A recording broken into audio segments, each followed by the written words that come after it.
जय संविधान, जय भीम, महात्मा गांधी की जय, गोडसे मुर्दाबाद। काश हमारे पास अयतुल्ला खोमनई जैसा 56 इंच सीने का प्रधानमंत्री होता। अगर हमारे पास ऐसा प्रधानमंत्री होता जैसा आज ईरान के पास एक सर्वोच्च नेता है, जो हालांकि 85 साल का है, एक हाथ उसका काम नहीं करता, स्वास्थ्य उसका बहुत अच्छा नहीं है, उत्तर प्रदेश भारत का ही उसका पारिवारिक पृष्ठभूमि है, लेकिन जिस वीरता से उसने विश्व के दो बड़े बड़े दुर्दांत दस्युओं को ठिकाने लगाया है और रास्ते पे ले आया है, उससे मुझे लगता है कि भारत की धरती में कुछ दम तो है। क्योंकि अयतुल्ला खोमनई बेसिकली इनके पूर्वज उत्तर प्रदेश भारतवर्ष के ही थे, लेकिन जो वीरता का परिचय उन्होंने दिया और जिस प्रकार से शेर के जबड़े से मांस निकाल के लाए और अमेरिका को, इजराइल को रास्ते पे ले आए, सैल्यूट टू हिम। हमारे देश का भी बड़ा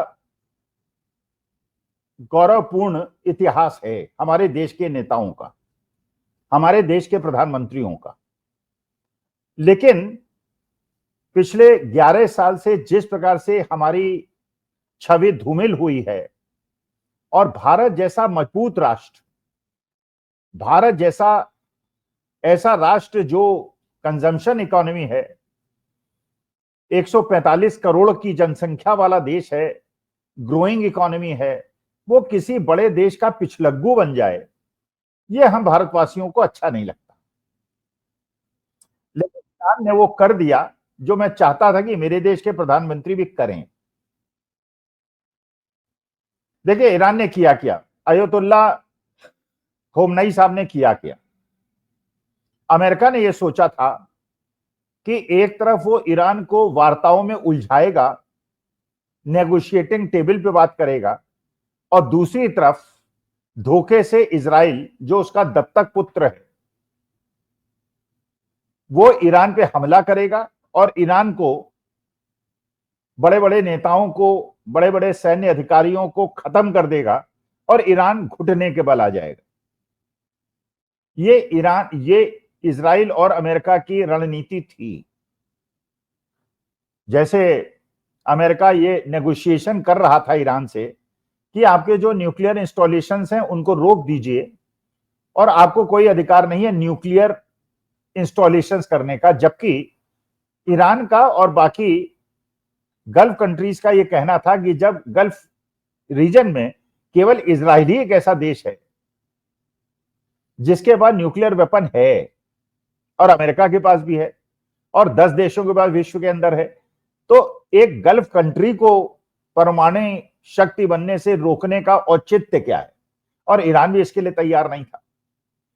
ईरान इस बात से चिंतित था कि जिस प्रकार से इजराइल जो बसाया गया अमेरिका द्वारा और मुस्लिम कंट्रीज के बीच में बसाया गया, जबरदस्ती बसाया गया, जब हिटलर ने विश्व युद्ध के समय वहां से यहूदियों को भगाया था और यहूदी आके इजराइल के अंदर बस गए और आसपास के इलाकों पे दादागिरी उनकी शुरू हो गई।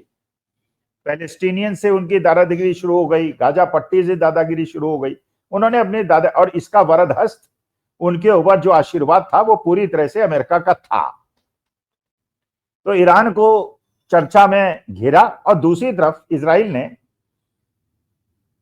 ईरान के ऊपर हमला कर दिया, सोच के कि ईरान घुटने के बल आ जाएगा।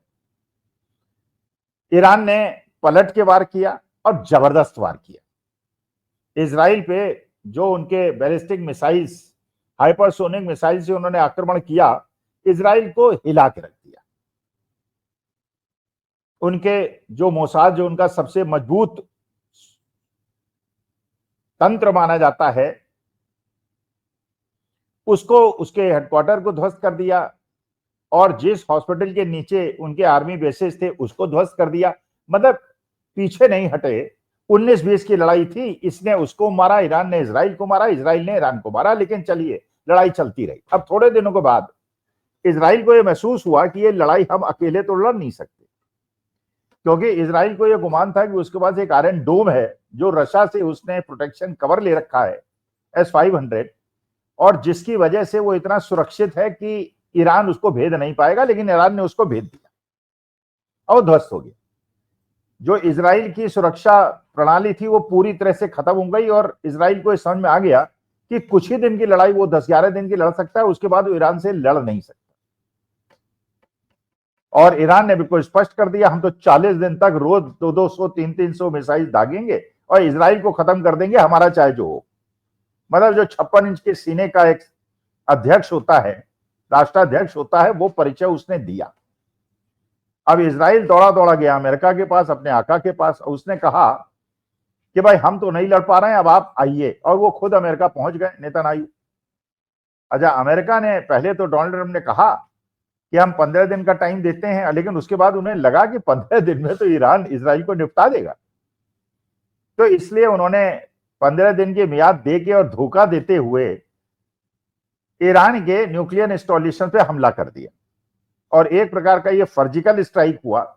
अब वो तो कहेंगे ये सर्जिकल स्ट्राइक है, लेकिन सर्जिकल स्ट्राइक हुआ जिसमें अमेरिका ने कहा कि हमने उनके न्यूक्लियर इंस्टॉलेशंस 3 को ध्वस्त कर दिया, और ईरान ने कहा कि भाई न्यूक्लियर इंस्टॉलेशंस के आसपास के जो इलाके हैं वहां तो लोग बिल्कुल आराम से रह रहे हैं, 3-4 दिन पहले की घटना बता रहे हैं, कोई न्यूक्लियर रेडिएशन नहीं, कोई परेशानी नहीं।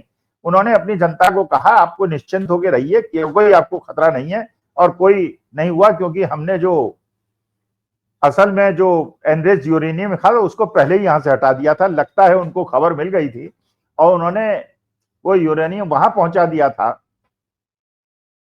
जहां पे रशिया की मदद से न्यूक्लियर प्रोग्राम चल रहा है, और जो समुद्र के किनारे है जिस पे हमला करना अमेरिका और इजराइल के लिए बहुत मुश्किल है, क्योंकि उससे समस्याएं इतनी ज्यादा बढ़ जाएंगी, फिर वो कदम वापस नहीं खींच पाएंगे और पूरा अरब वर्ल्ड ईरान के साथ आके खड़ा हो जाएगा। पहले भी बता चुके हैं कि उसमें अगर रेडिएशन हुआ, पहली बात तो यह हुआ कि उसमें समुद्र के अंदर चला जाएगा, और उसके बाद सारे गल्फ कंट्री जो अमेरिका के दोस्त हैं वो पीने के पानी के लिए तरस जाएंगे। एक तो वो डेटरेंट था, और दूसरा डेटरेंट ये था कि अगर रशियन इंजीनियर्स की डेथ हो गई तो रशिया को ये मौका मिल जाएगा, चाइना, नॉर्थ कोरिया को मौका मिल जाएगा कि हम भी लड़ाई में कूदेंगे, फिर थर्ड वर्ल्ड वॉर को कोई रोक नहीं सकता। फिर डोनाल्ड ट्रंप को कैसे नोबेल प्राइज मिलता। अशांति तो उन्होंने ही पैदा की थी इजराइल से मिलकर। अच्छा, इसके बाद जैसे भारत और पाकिस्तान के बीच में ऑपरेशन सिंदूर के बाद अमेरिका ने क्लेम किया था, वैसे ही अचानक डोनाल्ड ट्रंप साहब ने ट्वीट कर दिया, क्लेम कर दिया कि मैंने ईरान और इजराइल के बीच में युद्ध विराम करा दिया है, और युद्ध विराम हो गया है। लेकिन उन्होंने उस पर यह कहा कि पहले 6 घंटे ईरान इजराइल पे कोई हमला नहीं करेगा, और अगर ऐसा हुआ तो इजराइल उसके बाद कोई हमला नहीं करेगा। इसका मतलब उन्होंने अपर हैंड फिर अपने दत्तक पुत्र इजराइल को दे दिया, कि इसका मतलब यह है कि दबाव में कौन है, डोनाल्ड ट्रंप दिखाना चाहते थे कि दबाव में ईरान है, और ईरान ने वादा किया है, और गरज ईरान की थी क्योंकि हमने उसको पीट दिया था, इसलिए वो पहले युद्ध विराम करेगा और इजराइल बाद में करेगा। उन्हें आशा थी कि ये एक मैसेज चला जाएगा पूरे वर्ल्ड के अंदर और मुझे नोबेल पीस प्राइज मिल जाएगा। लेकिन आयतुल्ला ने इसका जवाब ये दिया कि भैया हम कोई युद्ध विराम नहीं करने वाले हैं, और हम तो जब तक इनको दंड नहीं देंगे तब तक तो हम नहीं रुकेंगे। इसका मतलब यह है कि जो मैसेजिंग करना चाह रहे थे डोनाल्ड ट्रंप कि ईरान झुक गया है, और यह भी कहा डोनाल्ड ट्रंप ने कि साहब ईरान का भी फोन आया, इजराइल का भी फोन आया, दोनों युद्ध विराम चाहते थे, ऐसा मैंने करा दिया। जैसे पहले भी उन्होंने ऑपरेशन सिंदूर में कहा कि पाकिस्तान भी चाहता था, भारत भी चाहता था, दोनों चाहते थे, इसलिए मैंने चौधरी डोनाल्ड ट्रंप ने युद्ध विराम करा दिया।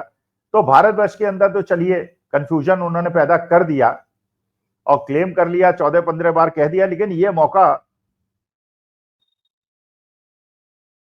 ईरान ने नहीं दिया। और ईरान ने कहा हम युद्ध विराम नहीं मानते, पहले हम इनको दंड देंगे उसके बाद मानेंगे। और यहां तक कि ईरान ने जो अमेरिकन एयरबेस थे कतर के अंदर, उसमें 6 मिसाइल से अटैक कर दिया। अब सोचिए, एक जो भ्रांति फैला रखी थी, पहले तो यह भ्रांति कि इजराइल के पास आयरन डोम है और बड़ी टेक्नोलॉजिकल सुपीरियर आर्मी है, एयरफोर्स है, उसे कोई नष्ट नहीं कर सकता, उसको उस मिथ को तोड़ दिया ईरान ने।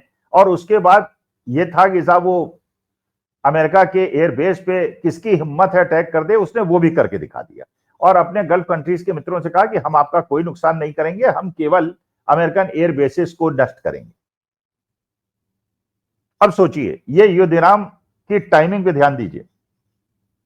अगर डोनाल्ड ट्रंप ये युद्ध विराम तब क्लेम करते जब अमेरिका ने ईरान के न्यूक्लियर इंस्टॉलेशंस को ध्वस्त करने का दावा किया था, अगर तब करते तब तो ये माना जाता कि ईरान ने सरेंडर कर दिया, ईरान डर गया क्योंकि उसके न्यूक्लियर इंस्टॉलेशंस पे अटैक हो गया।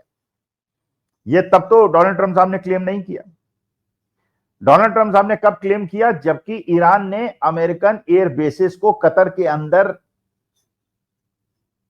अटैक कर दिया। इसका मतलब यह है, टाइमिंग से यह पता चलता है कि दबाव में कौन है? ईरान नहीं है, अमेरिका है दबाव। और अमेरिका को यह लगा कि भाई हम तो यहां पे नोबेल पीस प्राइज के लिए हमने सोचा था कि इसके बाद जो ईरान है वो झुक जाएगा और एक नोबेल प्राइज का हमें क्लेम मिल जाएगा।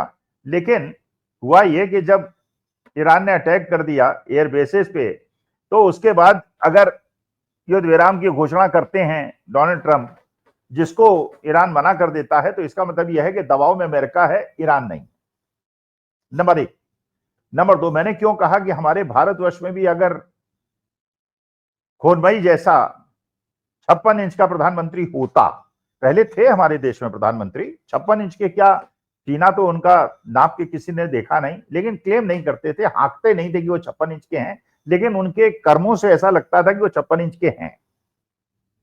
शुरू से बात करते हैं। देश के पहले प्रधानमंत्री पंडित जवाहरलाल नेहरू देश को बिल्ड करना चाहते थे। देश के पास आधारभूत ढांचा नहीं था, कुछ नहीं था, इंडस्ट्रीज नहीं थी, रोजगार नहीं था, बहुत छोटी सी इकोनॉमी थी। अपनी पूरी जमा पूंजी, अपनी पूरी धरोहर, अपनी पैतृक संपत्ति देश को दान कर दी और चीन को यह सोचा कि इनसे मित्रता की जाए। अभी कोई लड़ाई का समय नहीं है क्योंकि हमें अपने एस्टैब्लिशमेंट को मजबूत करना है। लेकिन चीन ने धोखा दिया 1962 में।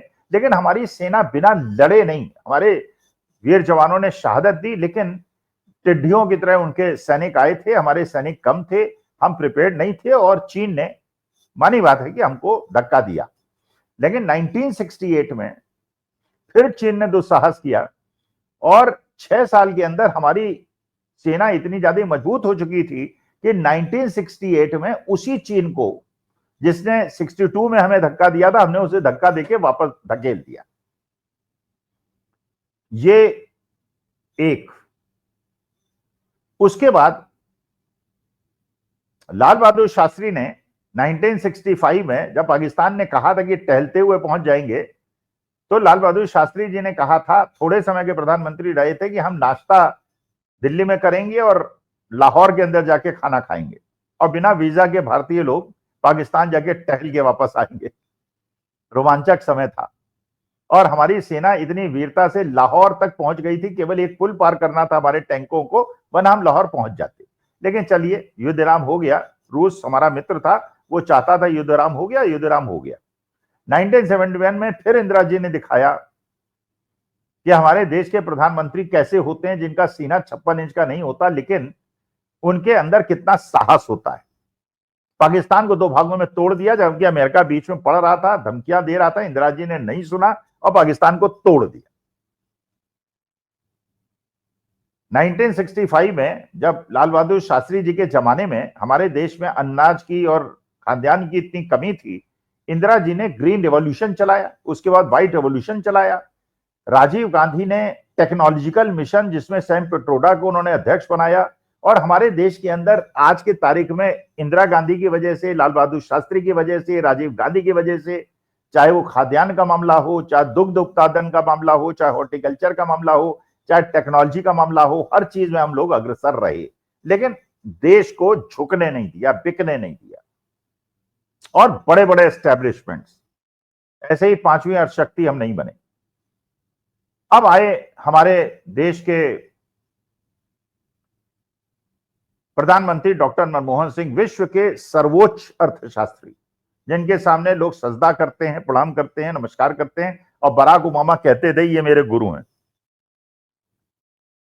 सब प्राइम क्राइसिस में पूरा वर्ल्ड हिल गया, अमेरिका हिल गया, भारतवर्ष मजबूती से खड़ा रहा, क्योंकि हमारा देश का प्रधानमंत्री डॉक्टर मनमोहन सिंह था।